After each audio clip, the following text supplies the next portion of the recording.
3 ప్రశ్నలు. ఒకసారి శ్రీకృష్ణదేవరాయలు సభలో నేనిప్పుడు 3 ప్రశ్నలు అడుగుతాను. సరైన సమాధానం చెప్పిన వారికి బహుమతి ఇస్తాను అన్నాడు. అందరూ ప్రశ్నలేంటో తెలుసుకోవడానికి ఉత్సాహంగా ఉన్నారు. మొదటి ప్రశ్న, మనిషికి విలువైనది ఏమిటి? రెండో ప్రశ్న, అత్యంత జాగ్రత్తగా చూసుకోవాల్సింది ఏది? ఇక చివరిది, వెనక ముందు ఆలోచించి వాడాల్సిందేమిటి అని అడిగాడు. మొదటి ప్రశ్నకు సమాధానంగా బంగారమని, సంపద అని చెప్పారు.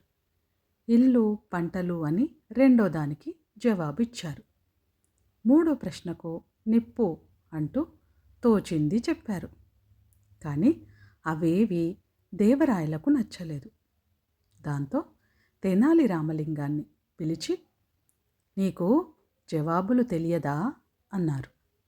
అప్పుడు తెనాలి రామలింగం, తెలుసండి అంటూ మొదటి దానికి సమాధానంగా గాలి, నీరు, నిలువ నీడ అన్నారు.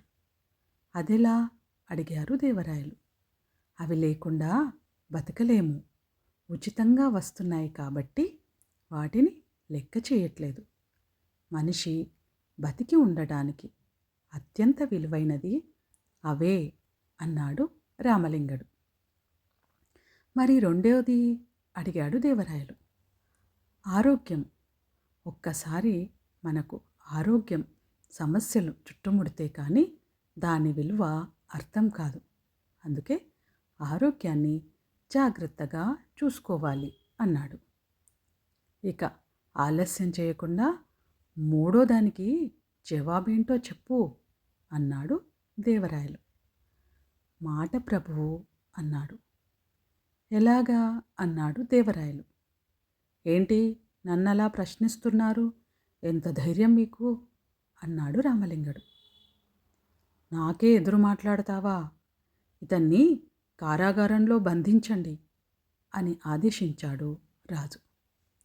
ఒక్క క్షణం ప్రభు, చూసారా నేను ఉపయోగించిన మాట ఎలా పనిచేసిందో? ఇది తెలియజేద్దామని అలా మాట్లాడాను. మనం జాగ్రత్తగా వాడాల్సింది మాట. ఒక్కసారి జారితే మళ్ళీ వెనక్కి తీసుకోలేం అన్నాడు రామలింగడు. అతని సమాధానాలకు మెచ్చిన శ్రీకృష్ణదేవరాయలు అతనిని మెచ్చుకొని బహుమతిచ్చి సత్కరించారు.